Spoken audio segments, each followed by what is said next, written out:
Welcome to this episode of Intellectual Conservatism. I'm excited to be with our guest today, Lloyd A. Newton. This is the second time that I've interviewed him. The first time we discussed just kind of the metaphysical backdrop of essentialism. We engaged a little bit of nominalism. This time I'm really interested in engaging kind of Thomistic ethics and really some applied ethical issues. So before we begin, is there anything you want to say before we start? Introduce yourself or maybe some of your hobbies or passions. Well, I'm a father. I have 5 children. I'm an avid reader. I have collected a fairly substantial library over the years. I've taught it this is my 30th year of teaching. So I've taught a number of subjects from Latin, Greek, literature, philosophy, logic, rhetoric, even Euclidean geometry. So I've taught a wide range of subjects. So. Wow. So you taught languages, you taught geometry, and you also done metaphysics, right? Yes, I've taught several different sections of metaphysics at the university level. So. Well, you're the Renaissance guy. You're the guy that I really want to go to. I don't know about that, but thank you. Yeah. So last week I interviewed Robert C. Coons. I don't know if you saw that interview. I saw a snippet of it. I'd like to go back and watch it when I have a chance. Yeah, so I've been kind of going on a Thomistic streak lately. Mm-hmm. I think it's really important for conservatism to understand, really, I think, the best kind of philosophy that it came from, which was the natural law theory of Aquinas and so forth. I mean, so before we get started, actually, let's start with talking about who St. Thomas Aquinas was and why he matters. St. Thomas Aquinas was born in a city in Italy called Aquino. He was destined to be a Benedictine monk, and when he was in his early, probably teenage years, or give or take, he decided to join the Dominicans, which was a new upstart order of preachers that were poor. His family was not very happy with this. Legend has it that his mother had him locked up and put in the family prison in the castle there in Roccaseca, and from what I understand, his brother tried to tempt him with a prostitute, and he chased her out with with a blazing iron rod or something like that. And eventually, I think his mother released him and let him, and he became a Dominican friar. He was a student of Albert the Great, and it was at the time period where Aristotle's writings had just been reintroduced into the West.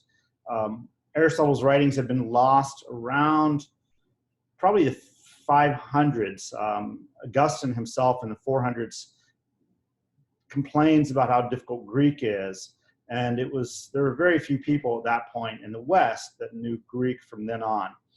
We had a couple works of Aristotle, the Categories on Interpretation, that survived, but for about 700 years in the West, in Rome and Europe in general, the Western church and leading thinkers had very little access to Aristotle, and not a lot to Plato either. A lot of quotations, things like that, but no substantial works. Thanks to the Crusades, when the Catholics went over to the Holy Land to fight the Muslims, they brought back all sorts of things, not only material wealth, but also texts. And so in the 1200s, you have the reintroduction of Aristotle in the West, and Albert the Great was one of the first to seize upon that. I sometimes liken it to the transition, let's say in the last 50 to 100 years, from construction workers who had no power tools to power tools. That with power tools, a house can go up very quickly, someone could re-roof a house very quickly, but prior to that, with the old-fashioned hammer and nails, it was a very time-consuming process. And analogously, when Aristotle's writings were reintroduced, it gave the tools intellectually that were missing for hundreds of years, if you will. And so there was new analysis, new thoughts going on. So you mentioned the metaphysics. Aristotle's ethics is probably his ethics that was most influential, but Aristotle's posterior analytics, which is where he lays out the argument of what an argument is and what a science is. That was my dissertation topic, was the science of logic. But the treatise on the soul and treatise on physics. So students would, following Albert the Great and others, they would start with logic, they'd go through physics, then they'd go through psychology, ethics, and then ultimately metaphysics before they even started the study of scripture or revelation. So Aquinas is the reason why, one reason, there's many reasons I'm sure why he was so influential, is that he was an exponent of probably what we would call a textbook. His Summa Theologica was something like a textbook. It was an attempt to systematize knowledge, to integrate the strands of Platonism and Aristotelianism with the insights of Jewish thought, insights of Islamic thought, as well as primarily Plato and Aristotle, and even Cicero and others. So there's this grand synthesis. And he presents it in a very lucid, he's a very clear writer. His Latin is very easy to follow. There are some texts that where he would make a much longer disputation, and those are much more difficult, but on the whole, his writings were relatively accessible. And if I understand correctly, at the Reformation, the Counter-Reformation, they would use the Bible and then the text of St. Thomas Aquinas because they were so easy to understand and to reference and to search. Unlike, they didn't have computers to search information the way we do. Mm-hmm. So his texts were very well organized and easily accessible. So before we continue, I'm also interested in, a lot of people talk about how really influential Islamic thinkers were for St. Thomas Aquinas. Could you talk a little bit about that influence, and in what ways did Aquinas perhaps depart or develop their works further? So as I mentioned, when the Greek thinking was lost in the West, one of the reasons it was lost is in 529, the same year that Saint Benedict started his monastery. The emperor, I believe it was Theodosius, I may be wrong on that, but the emperor in the West closed down Plato's Academy. Plato's Academy had been in existence for almost 900 years, give or take, and it was closed down. By the 500s, the clash between Greek thought and Christianity had reached sort of a boiling point, and the Greek philosophers went to the East. And so in Persia and other areas in the East, Aristotle's thought continued to live and to thrive. And that came arguably to a peak in the 1100s or so, 10 to 1100s, with thinkers like Al-Farabi, Avicenna, and Averroes. So Averroes is probably the most important of the people. He was referred to with the title of the commentator. So the philosopher was Aristotle as an honorific title, and the commentator was Averroes. So his writings were translated as well into Latin, and they were considered to be the authoritative interpretation of Aristotle. And Aristotle's texts are not easy to understand. His ethics are relatively easy, but beginning with the categories and posterior analytics on the soul, physics, and especially metaphysics, they're rather difficult texts to make your way through. And both Averroes and then subsequently Aquinas really explain things in such a way that made them accessible. So, all right. Well, I'm ready to start talking about Thomistic metaphysics. Sure. So, a good place to begin with is really, what is metaphysics and why does metaphysics matter? So I remember I asked Robert Kuhns this question, but I really think like if somebody is kind of new to the page and they see this interview for the first time, it'd be good to get them on track or on board with what metaphysics is. Sure. So the word metaphysics is not a word that Aristotle himself used. In his texts, it was when his writings were recovered in about 50 BC, they had been lost briefly. The bookseller, the person who reorganized them, saw a text on physics, and the text after physics had no name. And so he simply called it after physics, which was the Greek is meta, physika. So the text that came sequentially after physics. Aristotle himself referred to it either as the study of being or the study of first philosophy or the study of the divine. So in the way I've come to understand it is the physical world that we live in here below the sublunar realm has certain attributes, but the way Aristotle envisioned the cosmos, again, he was operating under a geocentric view. The way to account for the planetary motions and the stars was through a series of intermediaries, intellects, if you will, or angels that operated the heavens, and then beyond that was the unmoved mover. So to study astronomy and then to study the whole would have been metaphysics. I sometimes think, and there's some confusion amongst contemporary philosophers. Oftentimes, and I did not get a chance to listen to Kuhn's presentation, but when I listened to some other analytic Thomists, it's occurred to me, and this was actually an insight that some other Thomists pointed out to me, was that what they're talking, when they say metaphysics, they're really referring to Aristotle's physics, his understanding of the natural world. And in part, so I can kind of begin there, if you will. Following the tradition, I think the best way to think of it is that there's this hierarchical structure of the world. We have inanimate objects around us. We have living things, plants and animals. And then higher up on the organization would be animals over plants. And then the next higher level would be humans. And if we were to continue that on to the higher above humans would be intellects, angels, and then finally God himself. So we have this sort of a 5 or 6 basic gradations, if you will. The lower ones, at least from humans on down, match up with what Aquinas refers to as our ends in life.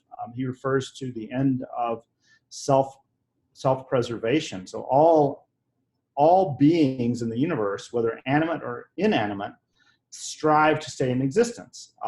We don't see things just willy-nilly going out of existence or popping into existence. We see things perduring through time. And so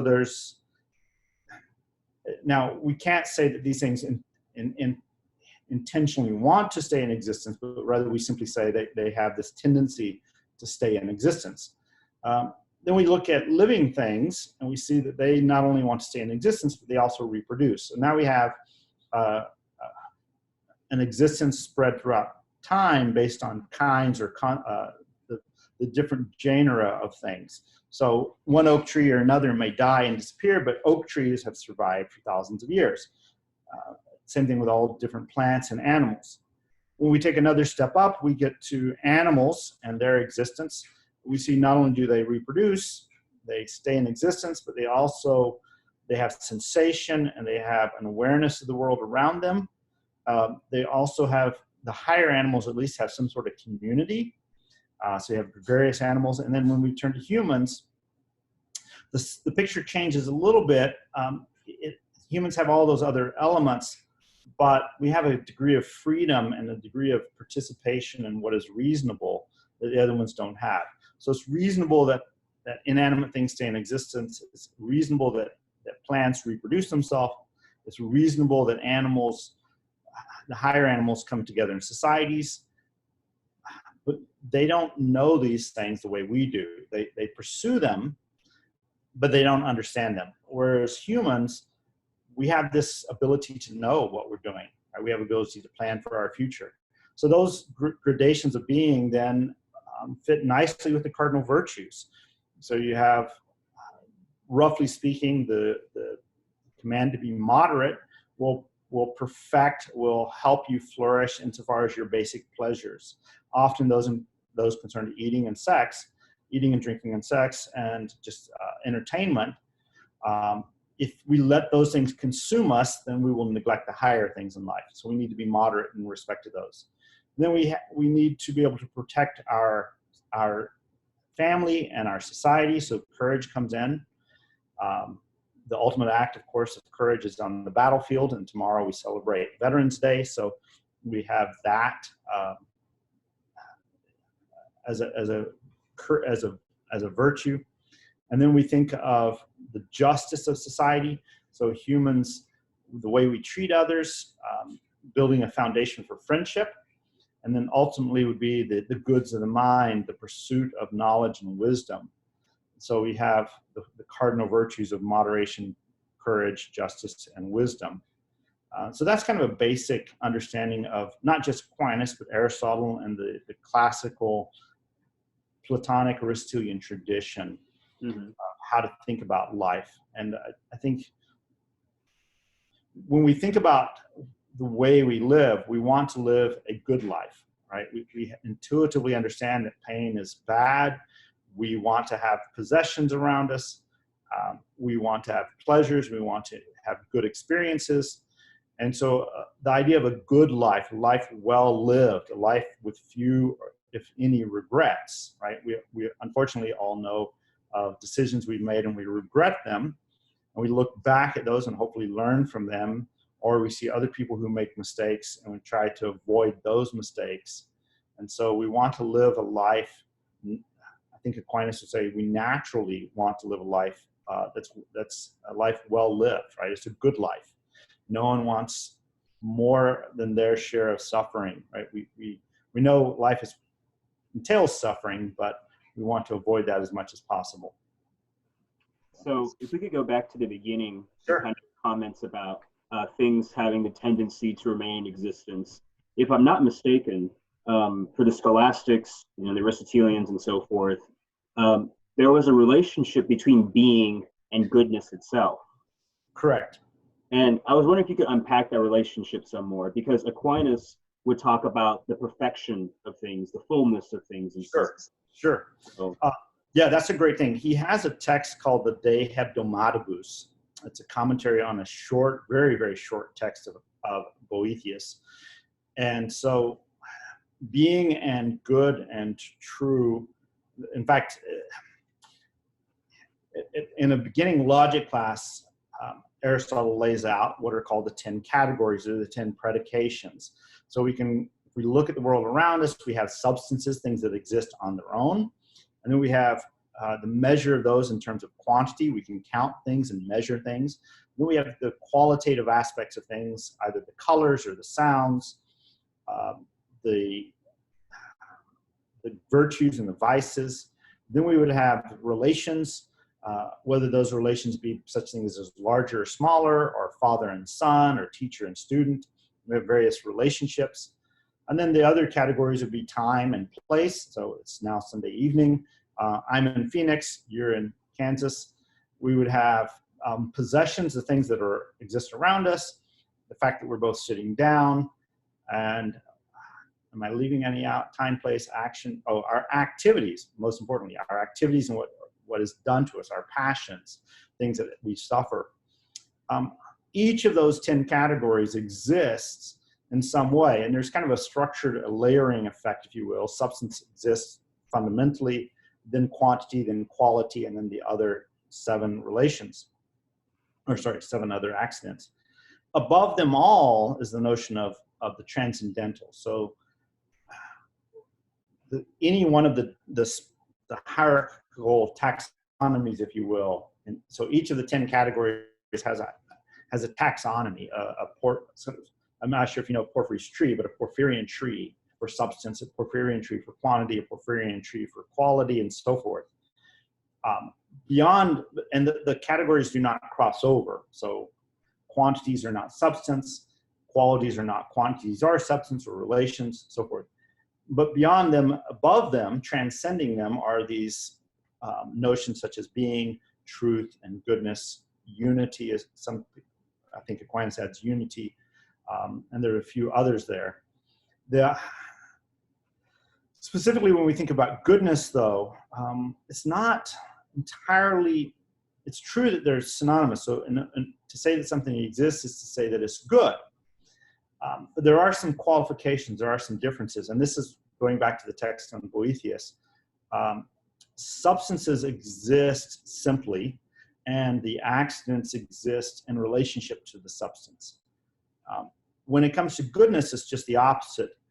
Substance is good relatively, not absolutely, and the accidents, especially the virtues and the activities, they exist relatively, but are good substantially or absolutely. I shouldn't say substantially, but they're good Absolutely. And the reason for this is that a human being in potency exists, but he could become vicious or virtuous. A virtuous human being is better than a vicious human being. So he has more goodness than a mere human being with no potency, or the vicious human being who has deformed his potencies and is acting contrary to his goods. Mm-hmm. So a vicious person lacks that much more goodness, right? So this allows us, or allows Aquinas, to think about questions about, if God created the world and Satan exists, how did God create him, right? Insofar as Satan is a being, he has a kind of goodness. In fact, he would have been one of the highest angels, so he would have substantial goodness, but his actions, of course, were not good, so his meritorious or moral goodness is completely lacking, right? So it allows us to make some distinctions like that as well. So then moving now from, from kind of discussing being and goodness, I'm also interested still on really precisely getting down the distinction between metaphysics and physics, right? Sure. So from what I recall, you discussed how like metaphysics is more fundamental, right? Yes, of course. Yeah. So could you just really clearly unpack, right, the difference between metaphysics and physics? Sure. Yeah. So from Aquinas's or Aristotle's point of view, the understanding of goods, the understanding, when I say goods, things like the moral goods of virtue and the goods of material possessions, the goods that, the activities that we do, such as leisure, they follow from physics. When we turn to metaphysics, metaphysics studies the whole. So one of the arguments, and I think it's Aristotle, it may have been Plato who first articulated this, was that each of the different sciences carves up a part of the world. So physics studies things that are in motion, psychology studies human beings. We would look at logic, which is not concerned with the physical world per se, but it applies to the physical world. We would have mathematics. Each of these subjects takes a slice of the world and studies them. Metaphysics is that branch of study that looks at the whole and tries to put the pieces together and says, okay, politics is more important than ethics, right? Neither politics nor ethics would be in a position to adjudicate the difference between the two, right? Because they're both sovereign within their spheres, but it would take something above them to adjudicate or to say, okay, politics is more important than ethics, or to say that logic has a certain sway over everything, but is a beginning tool. So metaphysics, some of the questions Aristotle deals with in metaphysics have to do with the law of non-contradiction, that something cannot both exist and not exist, and what happens if someone denies that. So how can we make an argument that law of non-contradiction holds? Other questions he deals with would have to be with the unmoved mover, and the fact that the system requires an ultimate cause to explain the motion and the comings and goings of the world around us. So physics only accounts for part. It only accounts for the world that I see around us. Physics doesn't account for math. It assumes math. But it doesn't tell us anything about the ontological or the existence of math. That's questions about, do negative numbers exist or irrational numbers exist? While those are explored in math, there has to be some higher science itself that would ground those. A good example, and Aristotle uses, I think Aquinas uses this, probably following Aristotle. You can take something from a higher science without knowing it. Years ago, I had a carpenter come in and put some cabinets in a kitchen, and he brought his son there. His son was probably 16 or 17, and he asked his son to check the corner wall where the cabinet was going to see if it was square. And his son looked at me and he's like, okay, let me explain how you do this. And he brought up the Pythagorean Theorem, that you measure 3 feet on the one side and 4 feet on the other. Then we go across, we should have 5 feet. I forget whether the wall was square or not, but his son was able to take the Pythagorean theorem and apply it to carpentry and to figure out whether the cabinet was going to fit flush or not.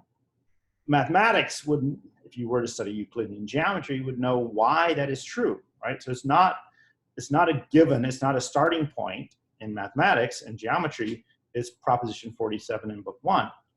But the carpenter and his son, they didn't need to know any Euclidean geometry to prove why it worked. They simply accepted the fact that it worked. Mm-hmm. So if we look at the physical world around us, I would say we can see that things have a purpose. We can see that our goal should be to live a life well lived, right? To see what we need to thrive in life. Those kind of claims will depend upon metaphysics, but you don't necessarily have to know metaphysics to live a good life. Plenty of people live a just life and are pious, are virtuous, courageous, and they may not have ever studied metaphysics. A good example would be Churchill. Churchill was a phenomenal leader. I doubt he ever, in fact, I think there's a story where he read Aristotle's Ethics late in life, and he's like, well, of course, this is all common sense. Well, he was a good man. So, and Aristotle says as much, that if you're a good person, what he has to write in the Ethics would just make sense to you. And if you're not a good person, reading the Ethics isn't really going to help you, because it's not a matter of theory that you need, it's a matter of habits. And you need to be brought up in a situation where you are habituated to do good. And by doing good over a period of time, you can see the ethical insights that Aristotle explains. So just before we get into Aquinas' ethics, sure. I just want to discuss one last thing, sure. If you don't mind. And it's that, so what's interesting here is metaphysics looks at the whole picture, and Aristotelian metaphysics in particular has like a top-down explanation or view of reality.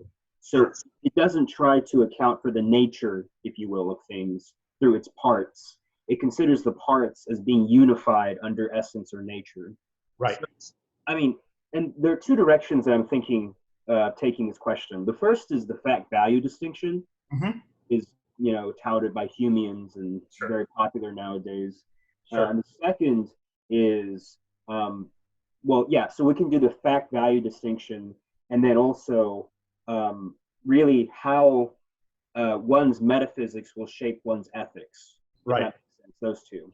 Sure. So fact value and then ethics. Right. So the fact-value distinction, as you said, going back to Hume, in large measure is a result of the scientific renaissance, where Descartes and Bacon and others argued that we don't really need purposes in order to have science. In the 1600s and the 17th century, 16th and 17th century, there was a radical attempt to redefine what science is, and to do so without any notion of purpose. When I think Hume realized that if we get rid of purpose, then no attempt to explain the way things are can give us how we ought to act. I was reading just this week, rereading Mortimer Adler's 6th Grade Ideas, which is a fabulous book, and I'd recommend it to the audience. It's a very accessible book. And he deals with this question, and he said, well, we can, if we start with the categorical proposition as a major premise that we ought to pursue the things that we need to live, then we can derive an ought from an is, or it's not, well, I shouldn't say we can derive an ought from an is.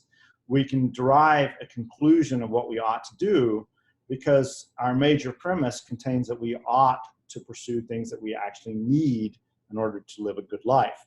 So if we start with the premise that life can be good, and that there are goods in the universe that we can pursue, then we can infer what we ought to do from that initial categorical assumption, if you will.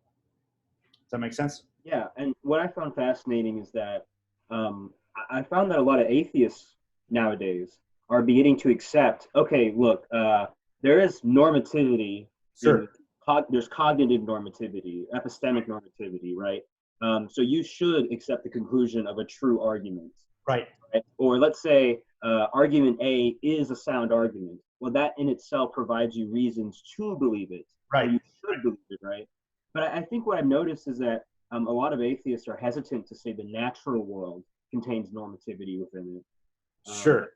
So, I mean, that's another place we could take this. And I'm interested in how you would kind of look at this question. Yeah.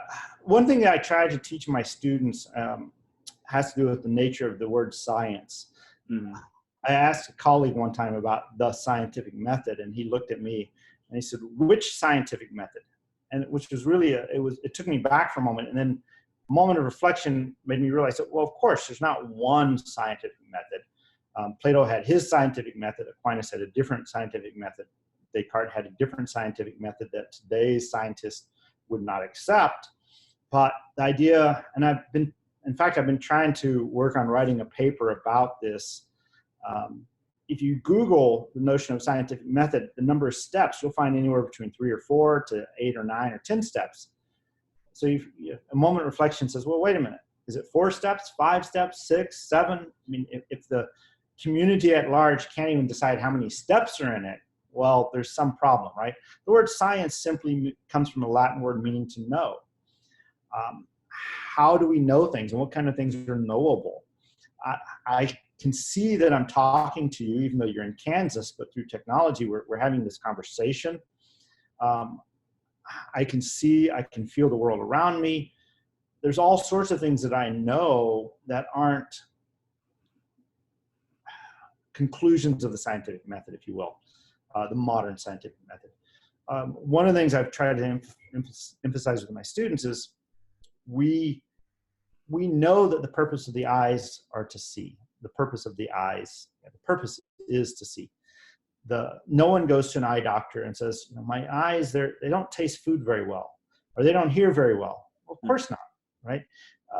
Throughout history, throughout all cultures, every society recognizes that vision is, that good vision is 20/20 vision, that blindness is a defect. I had a biologist colleague one time who tried to argue that blindness, we only thought of blindness as a defect because so few people were blind and the vast majority of people were sighted. And I basically said, BS, this is not the case. I said, personally, I've lost my right, a good portion of the vision of my right eye due to a detached retina. And I know intuitively that sight, 20/20 vision, is better than blurred vision. Anyone, you're wearing glasses, you recognize that as well. Mm-hmm. And so I think the natural philosopher needs to be bold enough to say, look, whatever scientists say about the world, it should not be allowed to contradict my fundamental awareness that there are purposes to things. Every medical doctor out there is going to recognize what a healthy heart is, what a healthy kidneys are, what healthy eyesight is. These are medical practicing doctors, people who have scientific backgrounds. So we recognize, so I think it's, sometimes when I look at the philosophic community and natural philosophers or atheists or others who say, well, I don't know if we can prove purpose. I just stand back and look and say, well, everyone accepts that not everyone, but the vast majority of people accept that there's purpose, right? People wearing glasses, people who have hearing aids are all testifying that their bodies, their organs have functions. And so it's a widely accepted thing. The question that I find is, at first it's kind of fun to think about it, but as I get older, I lose my patience with that. Yeah. Because I think, yeah, there is such thing as a good life. My father was not the best. He had fought in World War II, Korea and Vietnam. And so he was fairly messed up, and he was an alcoholic. And as a kid, he would be thrown in jail for disorderly or being drunk or domestic violence. And one time as a kid, I went to the prison where he was, and I think he took me afterwards just to give me a lesson. You know what? I don't have to be in prison to know that's a place I don't want to be. Mm-hmm. My dad was an alcoholic and a drug user, and I drink I drink wine, but I'm very careful, or I try to be very careful not to get drunk. And I stay away from drugs because I see what that does. I know, I see people who wind up homeless or messed up through chemical addictions. I don't have to experience that to say, I don't want to do that. I don't want to go there.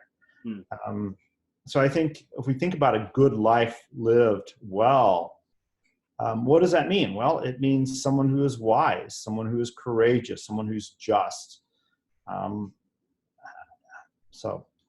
Yeah, I mean, what's really fascinating is from the way that I see it, right? When you talked about just the nature of things, and when you Right. talked about the body and so forth, it's just so intuitive and so obvious that things have purposes or are, intended for some final cause or Yes. final purpose. So, I mean, when you look at an electron or an atom, when you look at all these bits and pieces, you can distinguish them from each other, not Right. just, let's say, some properties, but also their activities, Of what course. kinds of things they'll do, or when you, I don't know, have a positive and negative charge, and then you have, so forth, so forth. Right. And then from there, you could build up then from your understanding of human beings. Yes. When is a human being put in a good condition? When is a human being able to do the activities that help them flourish? Right. It follows, if you don't mind the pun, it follows quite naturally. Of right? course. Yeah. Once you get the basics down. Of So course. let's move now to actually St. Thomas's Ethics. Sure. I mean, there's so many places you could begin with, right? Right. Where would you want to start with St. Thomas's Ethics?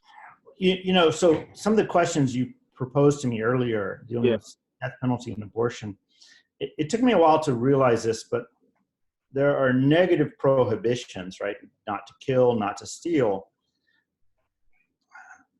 But Aquinas' ethics are far more about living a life of virtue and excellence, right?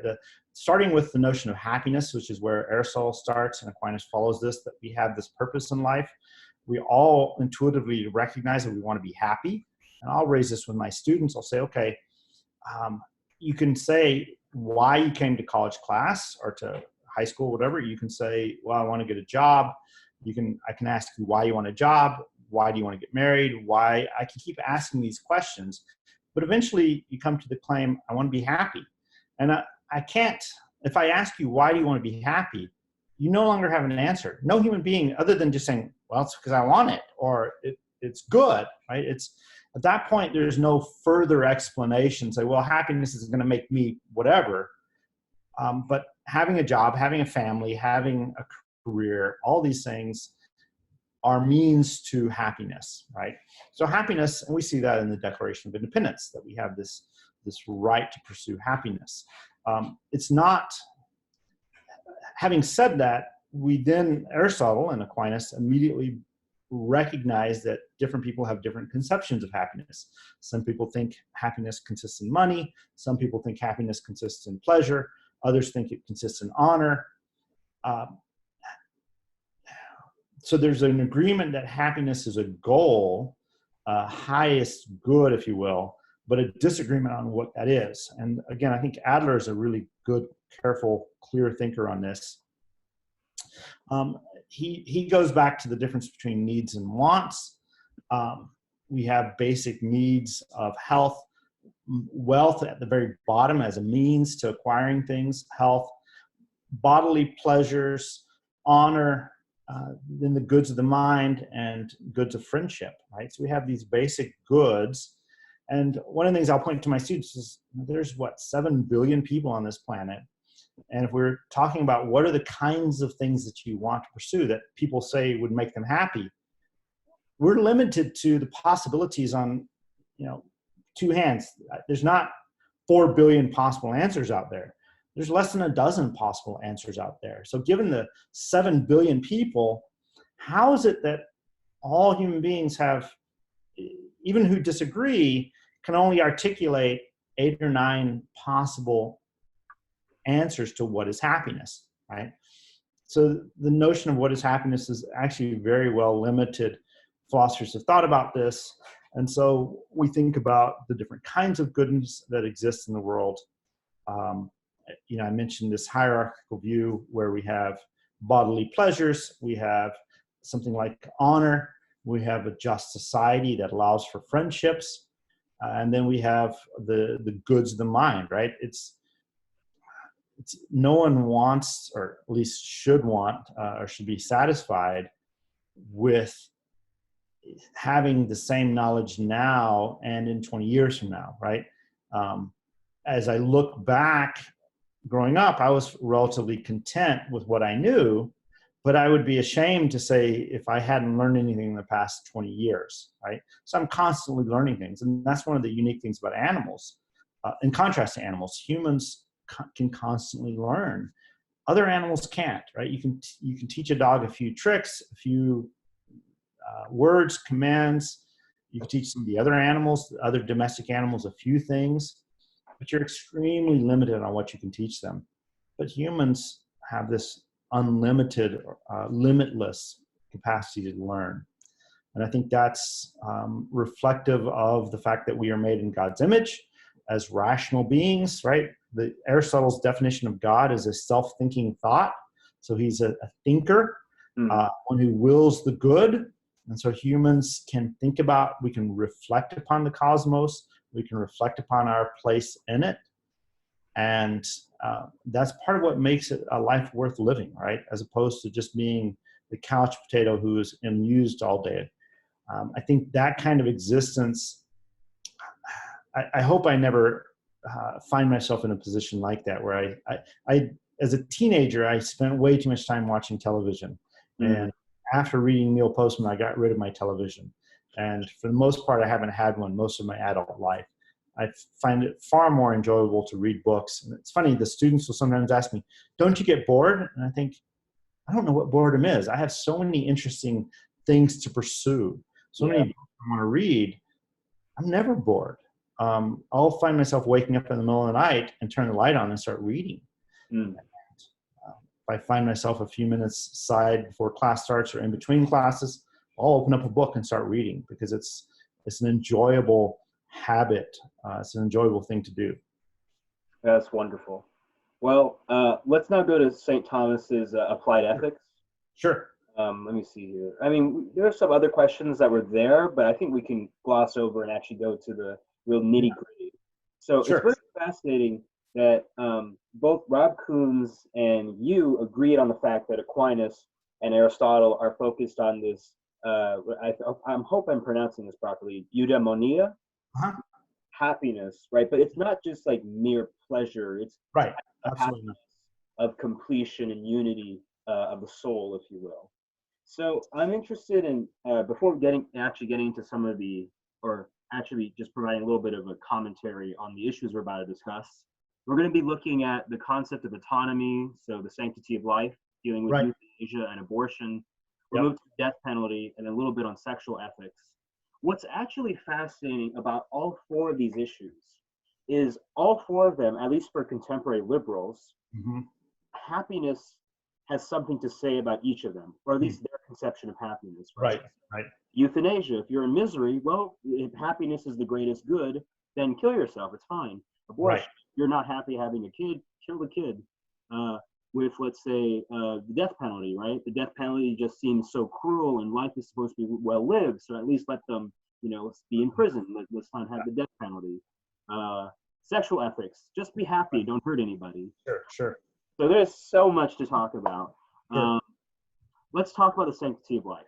So what is the sanctity of life, and why should one believe it? Yeah. So Aquinas was, first off, a caveat. Aquinas' knowledge of embryology was weak, right? In the 13th century, there was not even an awareness that blood circulated. That was another 300 years coming, or 400 years with Harvey. So the knowledge of what took place in embryology for Aquinas was extremely limited. In fact, Aquinas has this view that we would all reject now, that at conception, a child is not a human, a child is a living thing that at some point becomes an animal, and then at some point becomes a human being in the latter trimester stages. This view, the church rejects, and I think most contemporaries reject it. um, one way to think about it is, well, and I think Aquinas would have said this, that even when a human, if we say that at conception what exists is a living thing, it still is ultimately belonging to the species of rational animals, of Homo sapiens. It's not a dog, it's not a cat, it's a human being, right? And so even though Aquinas would not yet give it the specificity of the fact that it's a rational being at this point, he would still say it's going to belong to that species. So I think that's a good caveat to keep in mind. So from what we know from biology, life begins at conception.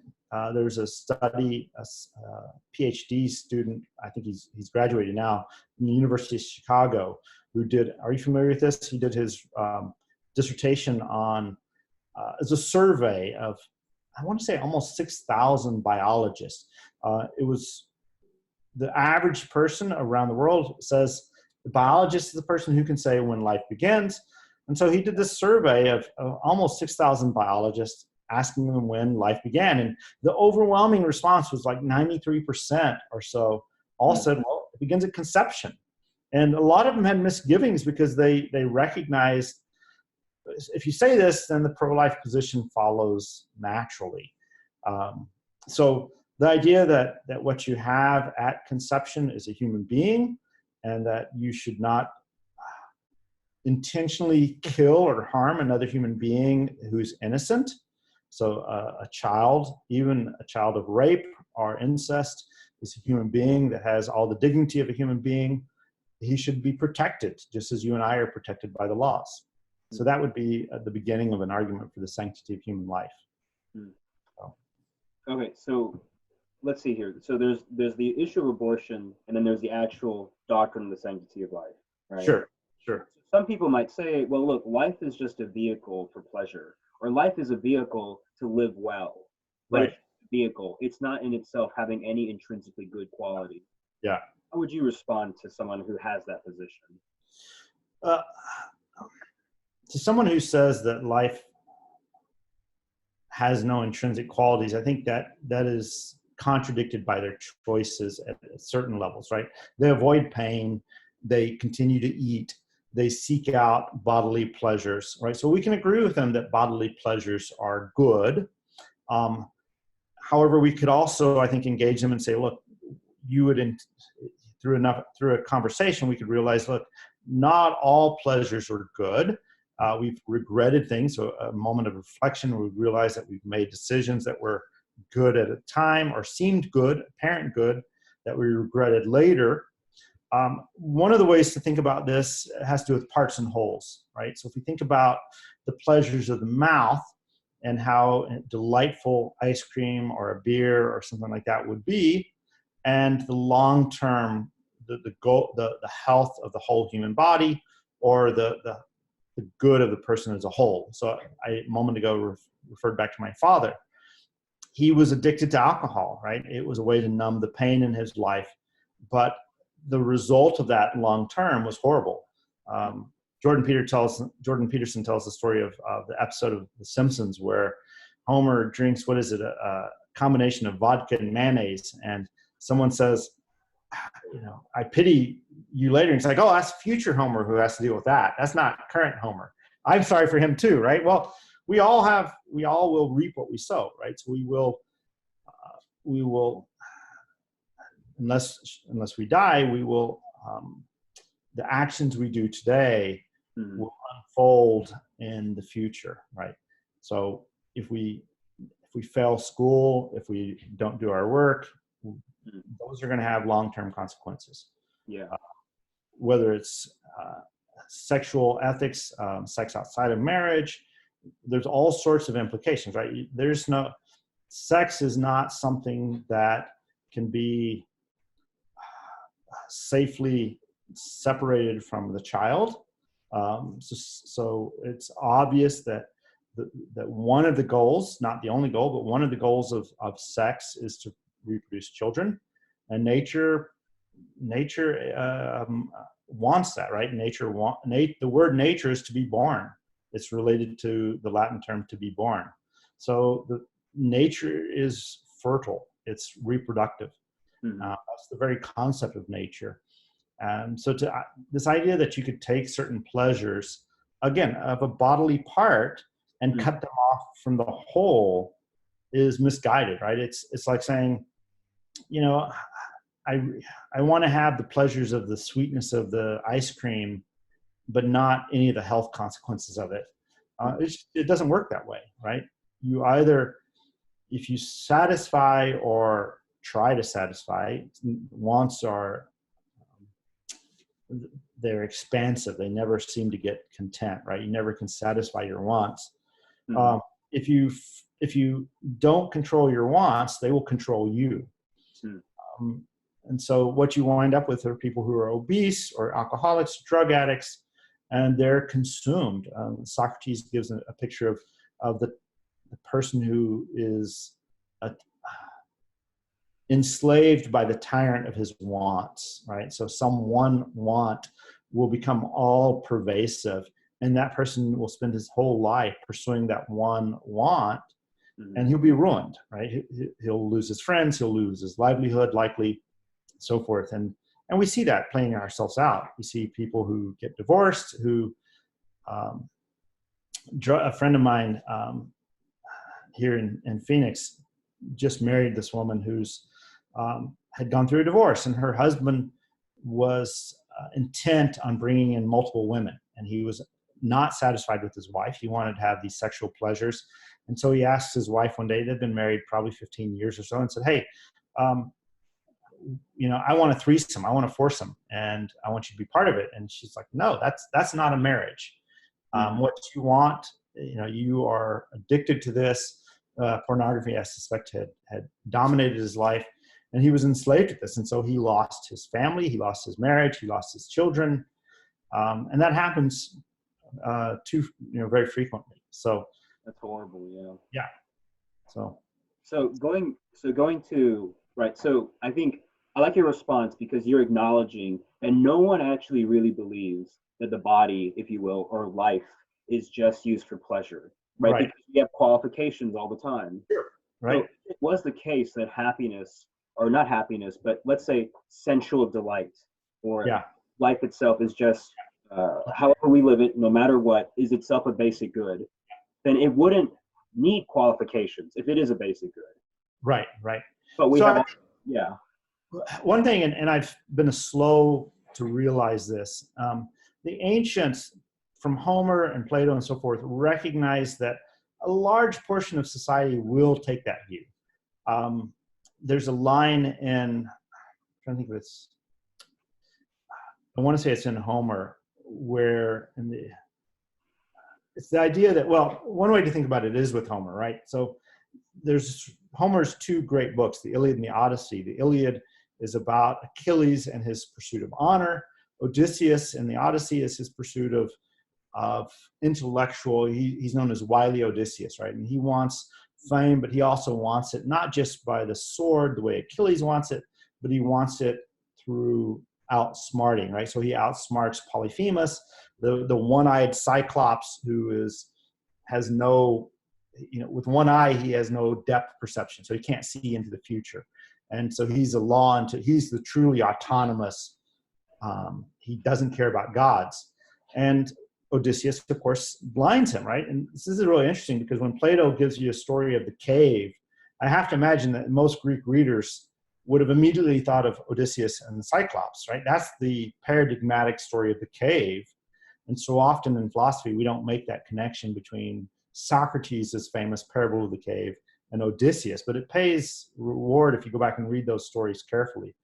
But it's almost as if what Homer is doing, and I get this, I think, largely maybe from, if I remember correctly, Leo Strauss or some of his students. It's as if Homer is kind of giving us a choice. Do you want an active life in politics and in war as your highest good, or do you want the contemplative life, the life of the mind? And these are both good choices, right? There's the life of justice and service and honor, and then the intellectual life. And in the West, we've had these as competing rivals. But it's almost as if Homer's saying the life of the animal, the life of the pleasure, that's for animals. Cicero makes that very point. He said, if we look at the goods that we pursue, yeah, many people pursue pleasures. That's a bestial life. That's what animals do, right? Dogs simply want to be petted. They want to eat. All the animals, they just want to frolic. They want to copulate. They want to eat. And that's it. They don't ever raise themselves up above that. They never stand upright. They never look around. They never ask questions, right? Humans, and Leon Kass makes a big to-do about this. We are the animal with the upright posture, right? We walk on two legs. Our digestive tract is at odds with the way we move, right? So we move vertically. Other animals, they move in line with their digestive tract. Their eyes are focused. The other animals, most of them, their snout is out in their visor line. So they're looking at their food always, right? And that's what they're concerned with. In humans, our mouth is shrunk back. We can't see our mouth, and we're looking out at a distance. So I'm looking at you. I'm looking at the horizon around me, and even off into space and contemplating the unmoved mover or the celestial spheres and so forth. So the very fact that we are upright bespeaks our rationality. We are rational beings, and we pursue that. Whether it's the games we play, games would have no point if there weren't rules to them, right? There's an aim involved in the games, a purpose in all the games that we see, and there are rules. And I mean, imagine a game that had no rules. You couldn't, right? Football or basketball or any of the sports that we play or honor would be unintelligible if there aren't rules, right? And so even things like cooking or arts in general, whether it's music, theater, craftsmanship, all of those involve rules and an awareness, right? So again, if we think about, one of the things I've tried to point out to students is other animals, and take dogs as an example, say a dog lives 10 to 15 years, which is what I believe is about the average lifespan of a dog. After about a month or so of being, from being born, about a month later, they're on their own. They can live their whole life.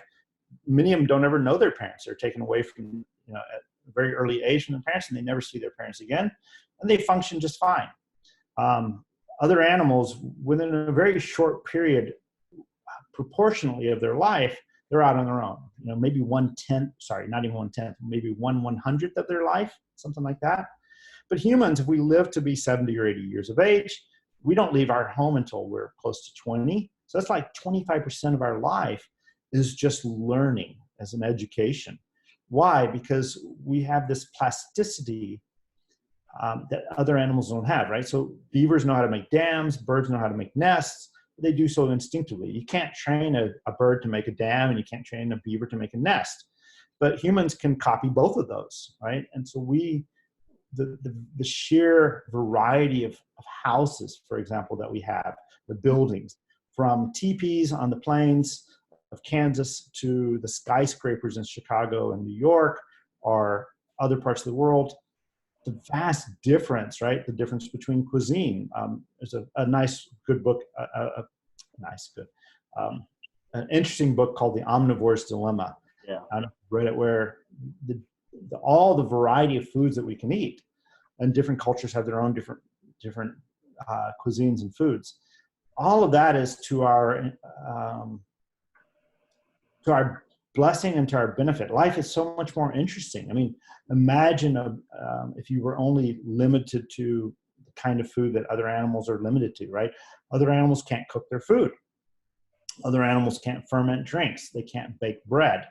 So the fact that we have this rich variety makes life more interesting, makes life a better life, right? You think about, I don't know if you ever saw the movie Babette's Feast, but it's a great story. I haven't read the book, but I've watched the movie a couple times. And there's the two sisters up in, I believe, Norway or Sweden somewhere, Denmark maybe. They're Lutherans, and their dad, who is a Lutheran pastor, has passed away, but they live this very austere life, and they can't imagine pleasures as good. They've been taught that pleasures were evil. And so they live this very simple, very humble life. Well, there's this, I believe it's set in World War II, a French chef, a world-renowned French chef, comes, flees France because of the occupation, comes to this family, left all of her money behind, and so she's forced to cook these very bland meals. Well, at the end of the story, she acquires her original, I guess I'm not sure if someone dies and leaves her money, but she comes into a fortune, and she makes this meal out of her artistic. So there's on the one hand, she's an artist, a culinary artist, and she makes this beautiful feast. So there's that ability of hers that was fulfilled in the making of something beautiful.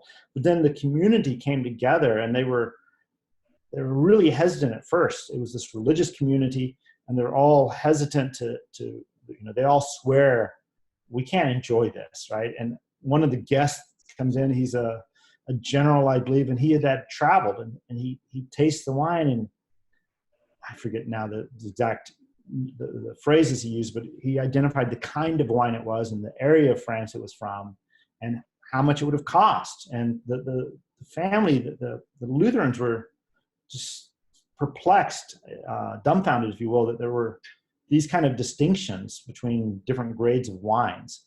And then they had this meal, and what you saw as the result of this meal was this friendship and this community and an enjoyment.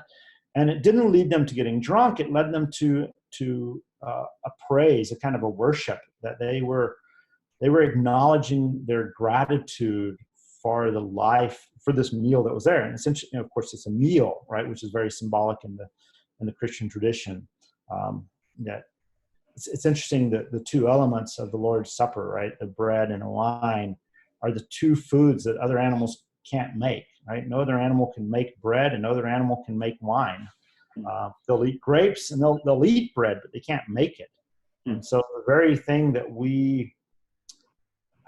the way in which we participate at Mass is through the bread and the wine. And that's, again, an uplifting, if you will. Wine is interesting, of course, because it uplifts you, right? It will raise things and allow, there's the old phrase, in vino veritas, right? There's truth in wine. Because when you drink with friends, it breaks down disambition, I lost words there. It allows for friendships to flourish.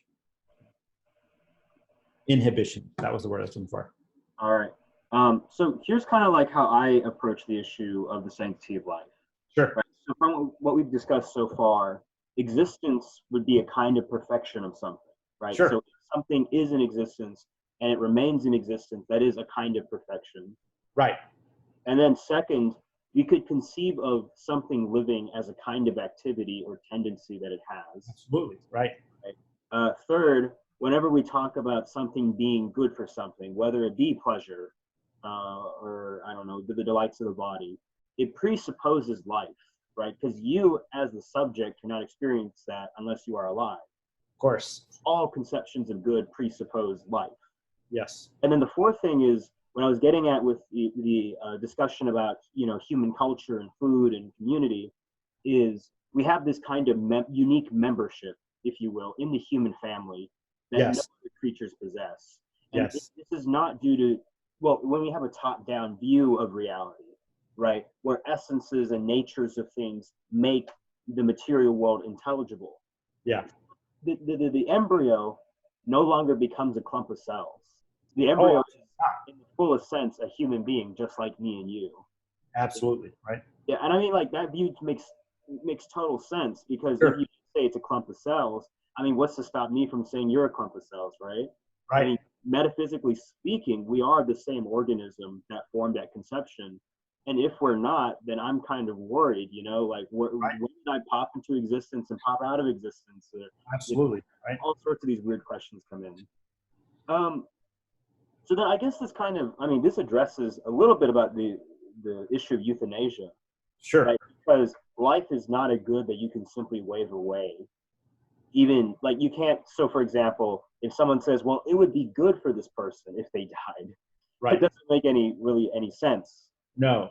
I think when it comes to euthanasia, earlier I mentioned courage, right? The hierarchy of goods is such that you have to have courage and you have to have self-control, right? If you spend your life pursuing pleasure, you'll never become wise.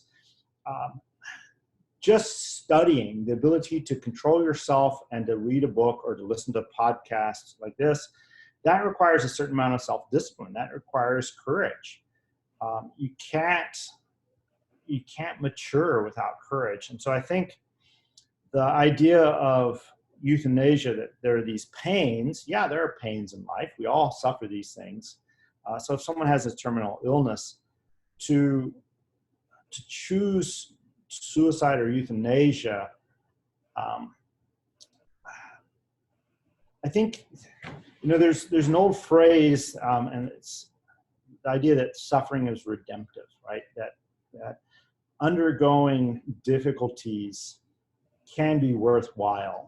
And in the case of euthanasia, it can seem pointless, and I'll acknowledge, right? If my mother died of cancer, right? And I could imagine, I know she was in a great deal of pain, but to let her take her own life, or to give her medicine it's one thing to give her medicine to relieve the pain, but it's another to give her an overdose so that she stops existing.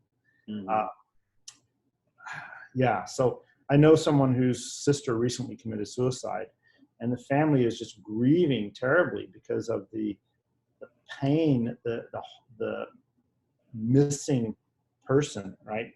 There's just so much grief involved that you're inflicting upon other people, right? And I realize there are families who say, look, I know he's suffering. I want the person to die. I want him to relieve of his suffering. But I think that's misguided. And I think the traditional Thomistic perspective is that it's sometimes necessary, this goes to the issue of the death penalty, for a proper authority to administer a death penalty. But it's not up to the doctor. I mean, the doctor swears the Hippocratic Oath. Mm-hmm. It's not up to the doctor. It's not up to yourself. So suicide is never an option. You're called to endure those trials and tribulations. Jordan Peterson makes a great observation about this, that life is full of suffering. You have to have meaning in order to persevere and to endure those sufferings. Mm-hmm. If you don't have a good meaning, a good reason to live, then you're going to be tempted to do something horrible, right? Or to commit suicide or mass shootings or something like that.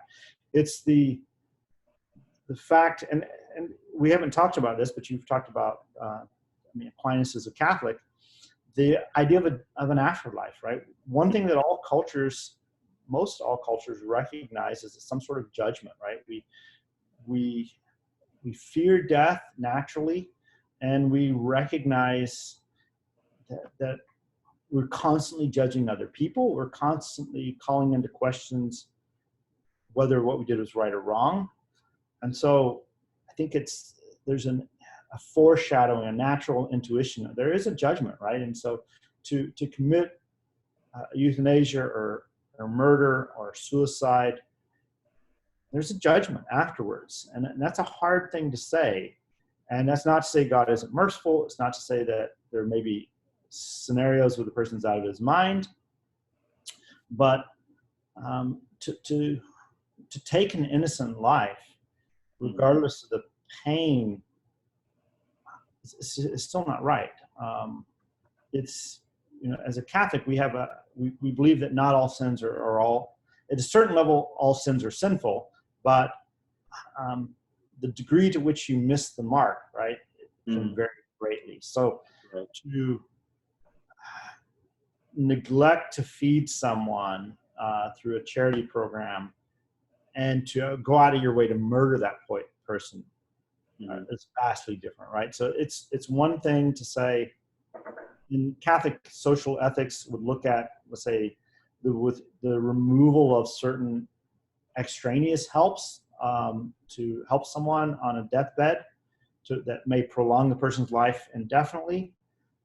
That's different than injecting poison into the into the body, or withholding food, right? So it's one thing to say, we're not going to go and give chemotherapy to a person and you can just let the cancer take its course, and we'll give you as much pain medicine as reasonable. It's another to say, okay, here's some morphine, OD on it, and or whatever, cocktail of drugs, and you'll be out of your misery in 30 minutes. There's a vast difference between that, right? One, you're culpable, the other, you're not. So. Let's see here. All right. Well, the next, so we can now move to the death penalty and then go into some final issues. Sure. But so I'm really interested because I've been meaning to read more on the death penalty. I've been focusing on kind of the issues of abortion, euthanasia. Sure. But could you discuss, like, how could someone consistently hold to the sanctity of life but also support the death penalty? Right. So one thing that I should point out is there's been a recent shift in direction within the Catholic Church. Most recently, Pope Francis has come out and said that the death penalty should be avoided. And I haven't read all the documents carefully. I've paid attention to the dialogue. First off, when we talk about the death penalty, we need to realize this is a prudential matter for the state. It's not necessarily a matter for the Pope. It's not a matter for you and I. It would be, in the US at least, up to judges and a jury to impose that or not. The idea behind the death penalty from antiquity through very recent times is that there's I believe three or actually four reasons for it. One is the justice of it. Certain acts demands certain penalties. Heinous acts. We've had plenty of school shootings recently and other mass attacks where multiple people are killed. In the instance where that person survives and isn't killed immediately, there's a natural justice that would say this person has taken multiple lives. He needs to suffer a consequence. A second argument has to do with the safety of the community. We know that when you do certain activities, you become desensitized to those. And I think there's such a threshold of taking a life that a person who's done it once will be likely to do it again and again, or at least will be less hesitant to do it. The third issue has to do with the rehabilitation of the person.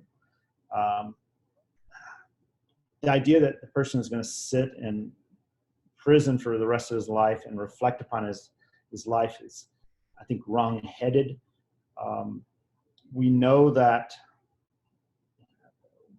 the state of the people in prison tend to get worse, not better. Whereas if you know that you're about to be executed, there's a certain clarity that comes to your mind that if you're sitting on death row and you know next week, then 5 days and 3 days, and then now it's tomorrow that you're going to be put to death, that presents a certain clarity, right? But go back to the second point, we're talking about the safety. In Kansas there, I used to live close to where you are. There was Leavenworth, Fort Leavenworth, which is there. And the number, I would hear stories from time to time. Not only were other inmates at jeopardy because of dangerous criminals, but the guards, they were in danger of losing their own life because of a prison rebellion. But then there were either escapes or the calling of shots on the outside, right? So we know there's plenty of drug lords in prison who have enough say in the world. They can still have people executed, even though they're behind bars. So I think the idea that the death penalty, for me, that it's off limits, it's contrary. We see the death penalty not just in the Old Testament law from Moses. We see it going back to Cain and Abel, Noah. So before the Mosaic law is given, we see the command, I believe, in Noah, Genesis 11 or 12 there, 11, I believe, 10, 11, where he talks about it, if you take a life, you're culpable. In latter part of Exodus 21 or 22, it talks about the command not to kill probably should be more specified as not to murder, because within a chapter later, you have the death penalty prescribed in Mosaic law.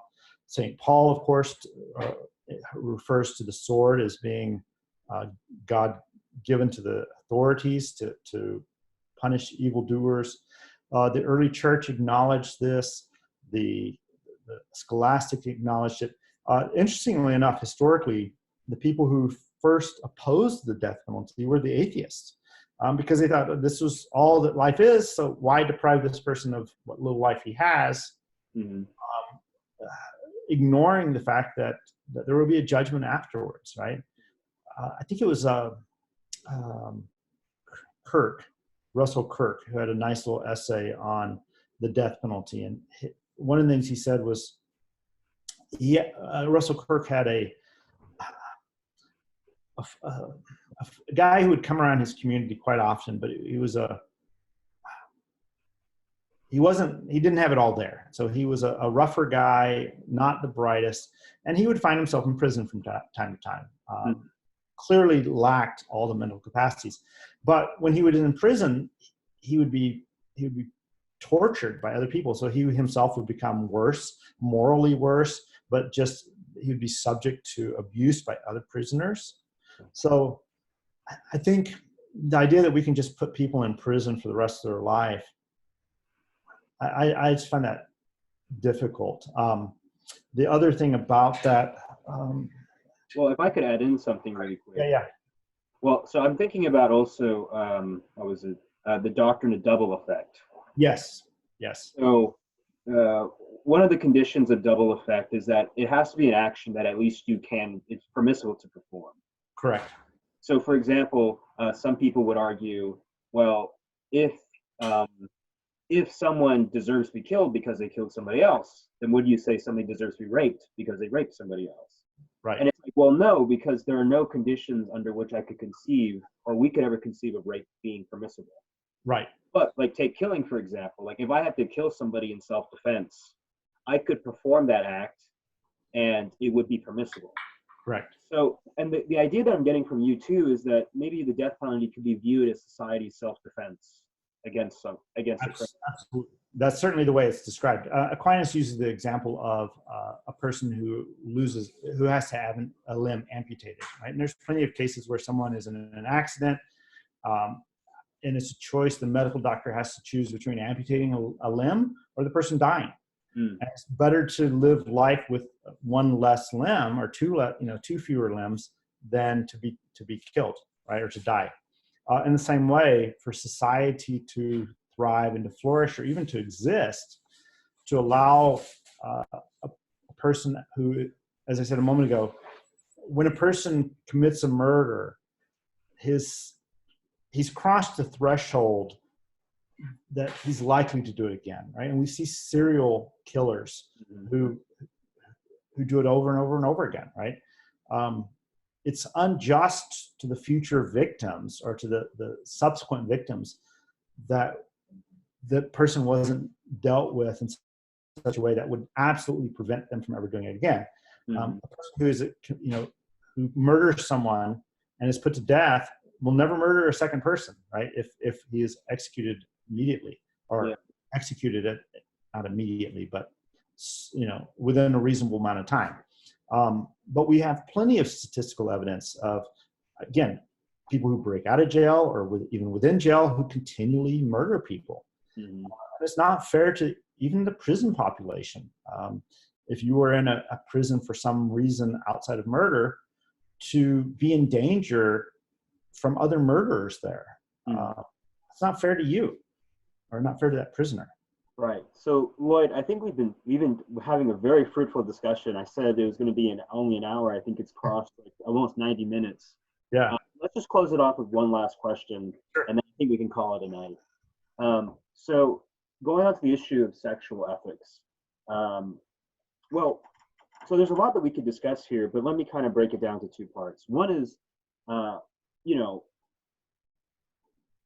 we've talked about happiness And a lot of people think like the ultimate end or point of sexual relations is just to have pleasure and relationships, right? Right. But then, you know, as Catholics and as Thomists, we have we believe that the sexual acts are to be oriented towards marriage and the family, Right. this larger view. So I'm Right. interested in how we would go about, how would we go about justifying that or explaining? Sure. One thing I would like to start with is, especially if the people who are listening to this podcast are younger, is to realize that you're going to be old one day. And I just recently celebrated my 52nd birthday, and I lost my parents early in life. And so most of my life, or much of my life, have been devoid of family.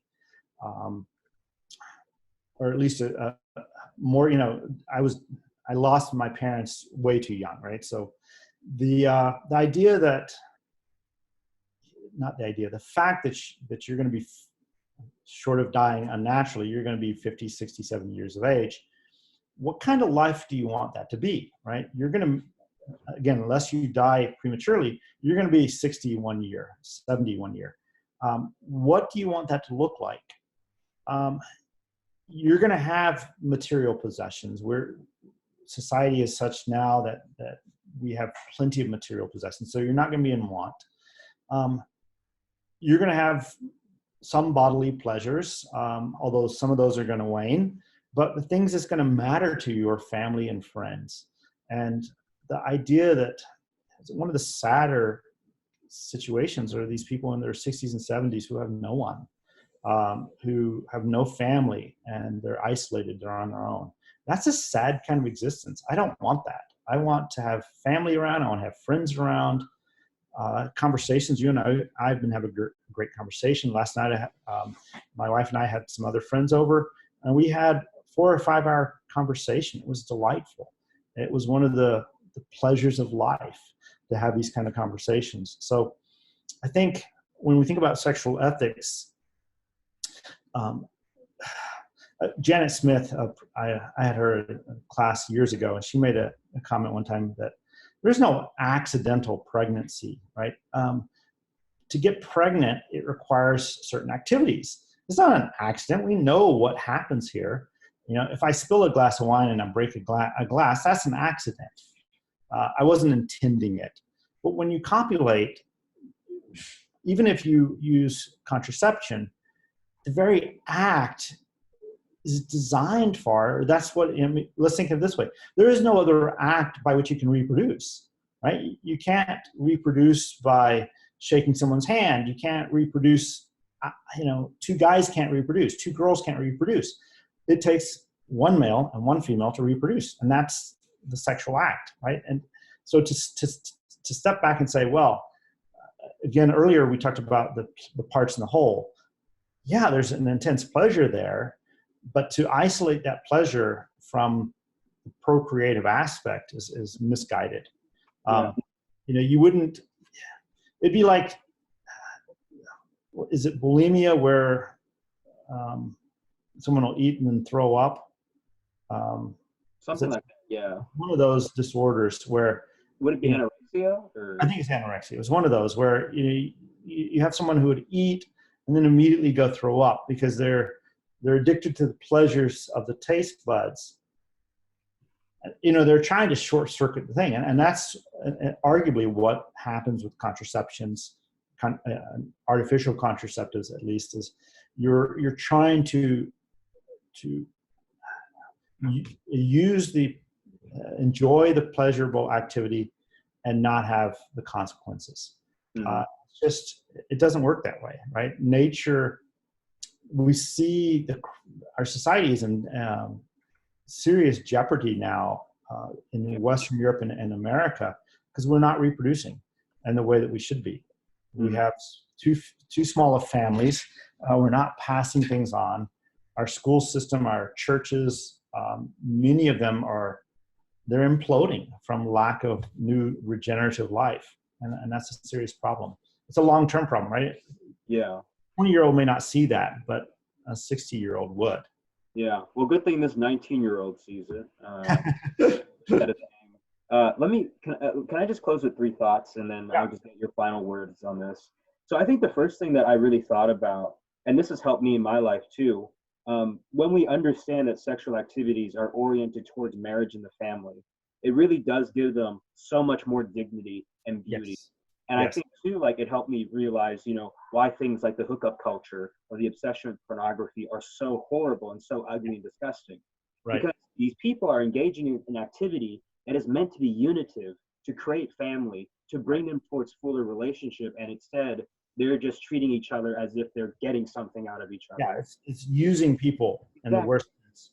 Yeah, it's very disgusting. What was the second thing that was on my mind? The second thing on my mind was like the perverted faculty argument, right? So obviously, the sexual faculties are goal oriented. They have a teleology, and the perverted faculty argument claims that if you use something against its purpose, that's when Right. it goes wrong. Yeah. So, for example, when I mean go against the purpose, it's like using it as if it did not have that purpose Correct. and Correct. inverting that purpose. So, for example, like well, not for example, but for example, some people will say, well, if you put on earbuds when you're shooting a gun, is that a perverted faculty?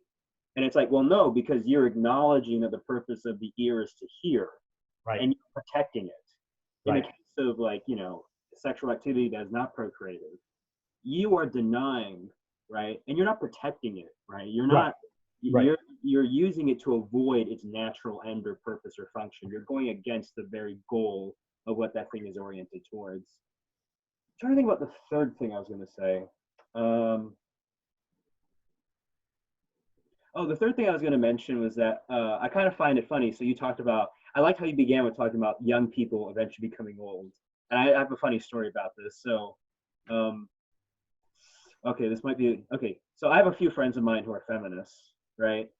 And I remember they were talking about like, yeah, I don't want a man, I don't want to fall in love, like a lot of, I don't, okay, so excuse my vulgar language here, but a lot of people have been, like a lot of young people use the phrase fuck them kids. Yep. Sorry about the language, but it's just like because they just view kids as nuisances and Yep. Yep. well, what's fascinating is that some of my feminist friends, who are women, one of them said, "Man, I just look at a baby and I just want one. Like they're just Yeah. so beautiful." And then another one of my friends, she got in a relationship, so she's a hardcore feminist, and she said, "I don't know, I just love this guy so much, I'd give up everything for him." And I was Yeah. like, it's like nature coming back, Yeah. Absolutely. Yeah, and I mean, this is a discussion for another time, but I just really think that marriage and the family are what gives sexual activity and it ultimately constitutes a huge part of human flourishing. Yeah. And I think Absolutely. that's really the beauty of this view because it's some people think it's rigid and strict, but in reality, I think it's actually, as Rob Coons put it in our interview, like it's more holistic and it recognizes the full picture. Absolutely. So, do you want to say anything before we close off the I do want to mention, we were talking about the death penalty. If you're interested in reading some on it, a really good essay, I think he has a couple essays by Cardinal Avery Dulles. He's passed away a few years ago, but he had a couple, I think they're in First Things, but you could Google it. I'm sure they're readily available. I think there's at least 2 or 3 articles that he did on the death penalty in light of Catholic social teaching. So that's as far as that topic, I think it's really worth looking at his arguments. So, Well, thank you, Lloyd, for this wonderful interview. So I'm going to start a series soon discussing the existence of God, but we right. also said we want to discuss Catholicism. So maybe we can bring that together in an episode in the future. Absolutely. Lloyd, thank you so much. You're welcome. Appreciate it. Good night. Good night.